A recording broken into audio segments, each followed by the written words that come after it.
রিমান্ডে সাবেক নৌমন্ত্রী শাহজাহান খানের ভয়ঙ্কর অপকর্মের তথ্য ফাঁস। এবং সর্বশেষ জানাবো বেনজিরের বিরুদ্ধে ইন্টারপোলের রেড নোটিশ জারি। এতক্ষণ শুনছিলেন সংবাদ শিরোনাম, এখন থাকছে বিস্তারিত। মিথ্যাচার আর মানুষ খুন, খালেদা জিয়ার 2 গুণ, ভণ্ডামি আর দুর্নীতি বিএনপির 2 নীতি।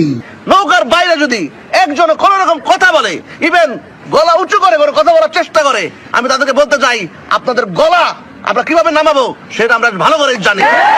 সাবেক নৌমন্ত্রী শাহজাহান খান কথিত শেখ হাসিনা সরকারের দমনপীড়ন নীতির অন্যতম প্রবর্তক। তিনি হাজার হাজার কোটি টাকার দুর্নীতি আর চাঁদাবাজির জন্য বিশেষভাবে পরিচিত ছিলেন। বিনা ভোটের নির্বাচনে এমপি হন শাহজাহান খানের রাজনীতির শুরুটা হয়েছিল আওয়ামী লীগের হাত ধরে। মাঝে জাসদ হয়ে আবার ফেরেন আওয়ামী লীগে, হয়েছেন বড় নেতা ও মন্ত্রী। সড়কে দাপট শুরু হয়েছিল পরিবহন শ্রমিক ইউনিয়ন দিয়ে। সেখান থেকেই সড়ক পরিবহন শ্রমিক ফেডারেশনের শীর্ষ নেতা হয়ে এ খাতের সম্রাট হয়ে ওঠেন। ক্ষমতা ও দাপটে অঢেল সম্পদও কামিয়েছেন শাহজাহান খান। সর্বশেষ দ্বাদশ সংসদ নির্বাচনে মাদারীপুর 2 আসন থেকে আওয়ামী লীগের প্রার্থী হয়ে সংসদ সদস্য নির্বাচিত হন।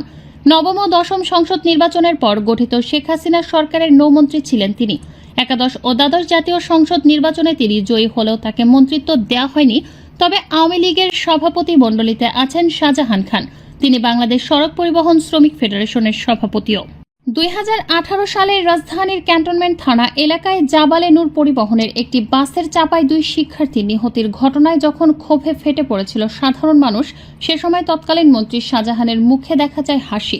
হাসতে হাসতে জানান দোষীদের শাস্তির কথা। আর সরকারের দায়িত্বশীল একজন মন্ত্রীর এমন আচরণের ভিডিও সামাজিক যোগাযোগ মাধ্যমে ছড়িয়ে পড়লে সে সময় তীব্র ক্ষোভের মুখে পড়েন। শুধু এটুকু বলি, যে অপরাধ করবে সেই অপরাধের শাস্তি তাকে পেতে হবে।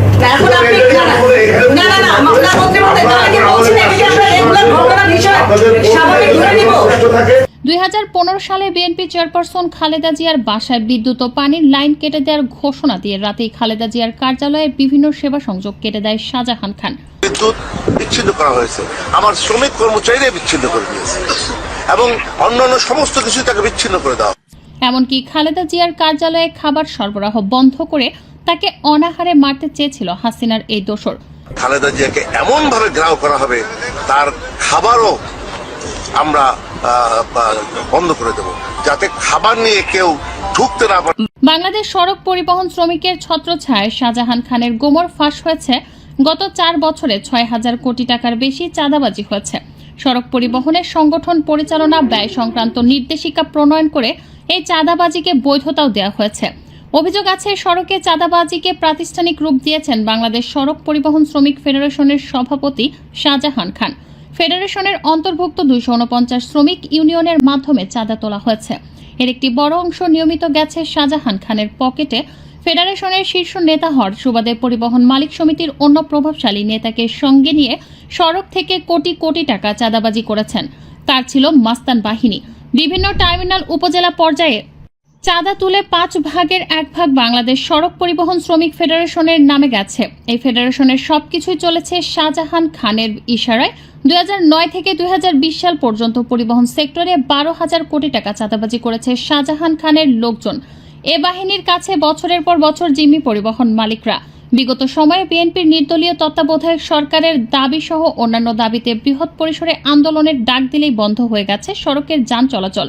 এর নেপথ্যেও ছিলেন এই শাহজাহান খান। সড়কের নিরাপত্তা নিশ্চিতে কঠোর শাস্তির বিধান রেখে সড়ক পরিবহন আইন প্রণয়নের অন্যতম বাধাও ছিলেন তিনি। এদিকে নির্বাচনী হলফনামায় দেয়া তথ্য অনুযায়ী 2008 সালে শাহজাহান খানের বার্ষিক আয় ছিল 6,85,000 টাকা, যা 2024 সালে হয়েছে 2,21,00,000 টাকা। এ সময়ে তার আয় বেড়েছে প্রায় 32 গুণ। খোঁজ নিয়ে জানা যায় শাহজাহানের ব্যবসা প্রতিষ্ঠান সার্বিক কনস্ট্রাকশন, সার্বিক শিপিং লাইন চট্টগ্রাম, সার্বিক ফুড ভিলেজ, সার্বিক হোটেল সবকিছুই তার পরিবারের সদস্যদের নামে। বিশেষ করে ঢাকা মাদারীপুর রুটের সার্বিক পরিবহন কোম্পানিতে একক আধিপত্য তার। এ পরিবহনের ব্যানারে 200টির বেশি গাড়ি চলাচল করত।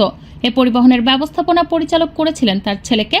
অনুসন্ধানে জানা গেছে ঢাকায় শাহজাহান খানের বেশ কয়েকটি বহুতল বাড়ি, বিলাসবহুল অ্যাপার্টমেন্ট, ঢাকার বাইরে মাদারীপুরে শত শত বিঘা জমি, এমনকি টাকা পাচার করে বিদেশের মাটিতেও গড়েছেন বাড়ি ও ব্যবসা প্রতিষ্ঠান। শাহজাহান খানের স্ত্রী সৈয়দা রোকেয়া বেগম একসময় একটি কলেজের প্রভাষক ছিলেন। তার বড় ছেলে আসিফ খান আওয়ামী যুবলীগের কেন্দ্রীয় কমিটির সদস্য এবং সর্বশেষ মাদারীপুরের সদর উপজেলার চেয়ারম্যান ছিলেন। ছোট ছেলে মাহাদি খান শামস একমাত্র মেয়ে ঐশী খানকে বিয়ে দিয়েছেন টাঙ্গাইল 2 আসনের আওয়ামী লীগ দলীয় সংসদ সদস্য এমপি তানভীর হাসানের সঙ্গে। ঐশীকেও বাসের মালিকানা দেওয়া হয়। শাহজাহান খানের পরিবহন সাম্রাজ্য শুরুতে চালাতেন তার চাচাতো ভাই পাভেলুর রহমান শফিক। একসময় তার সঙ্গে দ্বন্দ্বের পর ছোট ভাই ওবায়দুর রহমান খান কালুকে উপজেলা পরিষদের চেয়ারম্যান বানান এবং তার মাধ্যমে মাদারীপুর নিয়ন্ত্রণ করেন।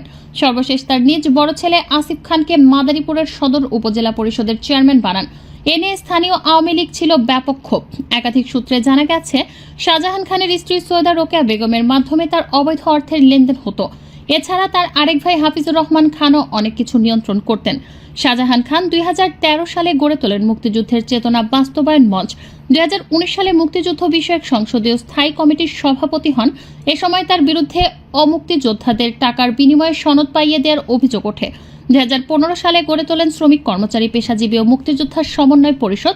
সর্বশেষ জুলাই আগস্ট ছাত্র জনতার আন্দোলন ঠেকাতে তিনিও মুক্তিযুদ্ধ বিষয়ক মন্ত্রী আকম মোজাম্মেল হক মিলে গড়ে তোলেন মুক্তিযোদ্ধার সন্তান ও প্রজন্ম সমন্বয় পরিষদ। সম্প্রতি জুলাই আগস্টের বৈষম্য বিরোধী ছাত্র আন্দোলনের সময় সংঘটিত গণহত্যার মামলায় আন্তর্জাতিক অপরাধ ট্রাইব্যুনালে হাজিরের সময় উত্তেজিত হয়ে পড়েন আওয়ামী লীগের প্রেসিডিয়াম সদস্য ও সাবেক মন্ত্রী শাহজাহান খান। 20 এপ্রিল সকালে পুলিশের প্রিজন ভ্যান থেকে নামিয়ে ট্রাইব্যুনালের হাজতে নেয়ার সময় তিনি মেজাজ হারিয়ে মাথা থেকে হেলমেট খুলে ফেলেন। ঘটনার ভিডিওতে দেখা যায় ট্রাইব্যুনালের হাজতে নেয়ার মুহূর্তে ক্ষুব্ধ হয়ে পড়েন শাহজাহান খান। মাথায় থাকা হেলমেট খুলে মাটিতে ফেলে দেন তিনি। পরে আইন শৃঙ্খলা রক্ষাকারী বাহিনীর সদস্যরা তাকে শান্ত করার পাশাপাশি হেলমেটটি পুনরায় তার মাথায় পরিয়ে দেন। পুলিশ সদস্যদের উদ্দেশ্য করে তিনি বলেন, রাজাকারের বাচ্চা, তোদের 14 গোষ্ঠী খেয়ে ফেলব। তিনি 2 দফায় নৌ পরিবহন মন্ত্রী থাকা অবস্থায় অপ্রতিরোধ ছিলেন। তবে এখনও গ্রেপ্তার হয়নি সাবেক নৌ প্রতিমন্ত্রী খালিদ মাহমুদ চৌধুরী।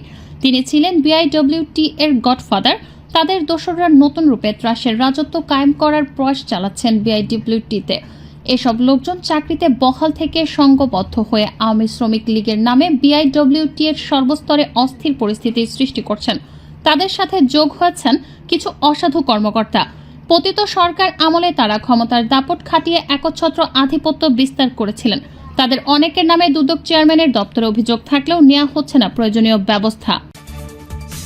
পিনাকি ভট্টাচার্য বলেন, কাঁঠাল রানী শেখ হাসিনা এবং ওবায়দুল কাদেরের কফিন শেষে পেরেক পোতার কাজ চলছে। আন্তর্জাতিক অপরাধ বিশেষজ্ঞ টবি ক্যাডম্যান টুইটে জানিয়েছেন, এই মাসের শেষে নেদারল্যান্ডের আন্তর্জাতিক আদালত ইন্টারন্যাশনাল ক্রিমিনাল কোর্টে হাসিনা আর তার সহযোগীদের বিরুদ্ধে মানবতার বিরুদ্ধে অপরাধের মামলা করতে যাচ্ছে। পিনাকি বলেন, এখন প্রশ্ন করতে পারেন, বাংলাদেশের অপরাধ কি বিদেশের আদালতে বিচার করা যায়?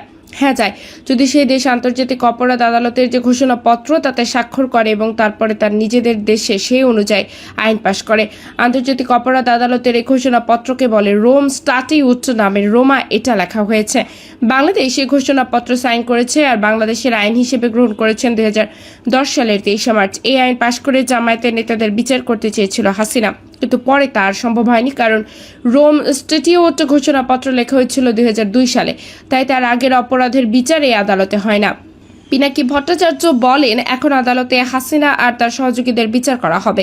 এই আদালতে যে অপরাধগুলো বিচার হয় তা হলো যুদ্ধ অপরাধ, মানব